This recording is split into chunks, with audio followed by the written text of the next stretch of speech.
तो बाण कहाँ लगेगा।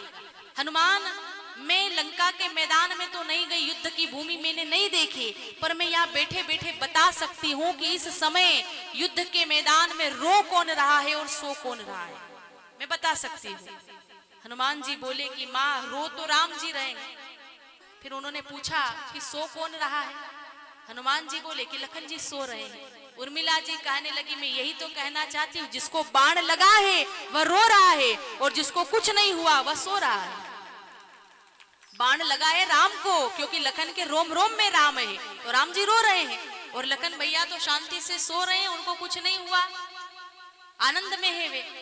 राम जी को लगा कि लखन ने मेरे लिए निंद्रा और नारी का त्याग किया है, 14 साल के लिए संकल्प करके आया है कि निंद्रा नारी को पास नहीं आने दूंगा। राम को दया आ गई कि मेरा भाई मेरे लिए कब से जाग रहा है, चलो थोड़ी देर सुला देता हूं। उनको दया आ गई। महाराज, ऐसी महान पात्र है माता उर्मिला, तो महाराज जनक के तो पूरे परिवार को एक साथ में प्रणाम किया गोस्वामी जी ने।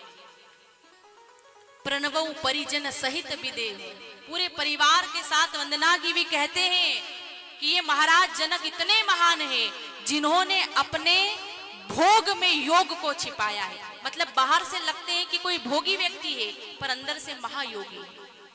जबकि लोग उल्टा करते हैं, लोग क्या करते हैं, लोग योग में भोग छिपाते, बाहर से लगेंगे कि योगी हैं पर अंदर से भोगी।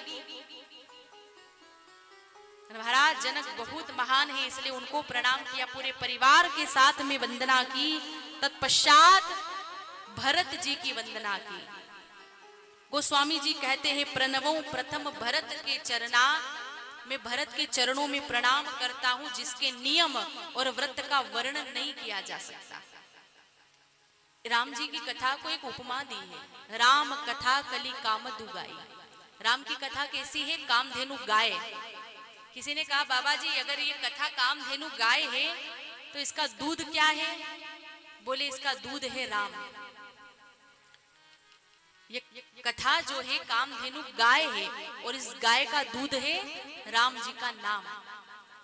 दूध कितना पौष्टिक होता है कि नहीं। वैज्ञानिक दृष्टि से भी दूध बहुत पौष्टिक है, गाय का दूध बहुत पौष्टिक माना गया है।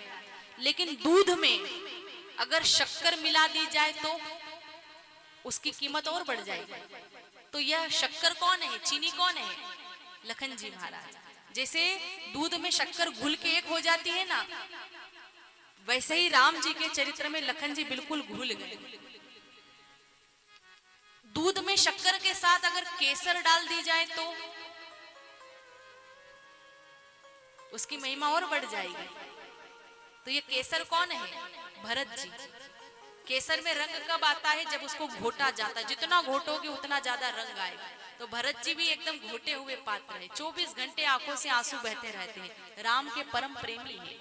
तो ऐसे भरत जी के चरणों में प्रणाम, लखन जी महाराज के चरणों में प्रणाम किया। गोस्वामी जी कहते हैं कि जिस भाई ने 14 साल के लिए सब कुछ छोड़ करके राम जी का साथ दिया, हमेशा साथ में रहे राम जी के, ऐसे लखन भाई को प्रणाम। देखिए, दुनिया में आज तक ऐसा इतिहास नहीं बना, भविष्य का तो नहीं पता, लेकिन जब से संसार की रचना हुई तब से लेकर के आज तक ऐसी कोई घटना नहीं हुई कि भाई भाभी की सेवा करने के लिए छोटा भाई 14 साल तक जागा। इसलिए लखन जी को प्रणाम, वे कितने महान है। फिर शत्रुघ्न जी महाराज की वंदना की। रिपुसूदन पद कमल नमामि, सूर सुशील भरत अनुगामी। शत्रुघ्न के चरणों में प्रणाम। क्यों? क्योंकि ये शत्रुघ्न जी महाराज एक ऐसे पात्र हैं कि जिन्होंने लोभ के ऊपर प्रहार किया था, इसीलिए तो कहा है इनको रिपुसूदन। ये दुश्मनों के घातक है।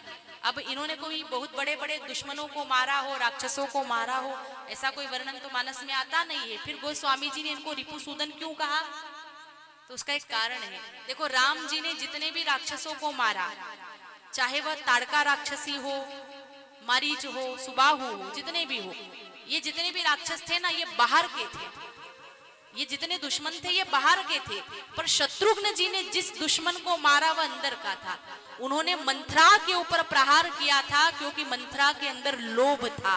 उन्होंने लोभ के ऊपर प्रहार किया और गोस्वामी जी कहते हैं कि जो व्यक्ति अपने अंदर के दुश्मन को मारता है, अपने अंदर बैठे हुए लोभ को, काम विकार को खत्म करता है, वही सच्चा शत्रुघ्न कहलाता है।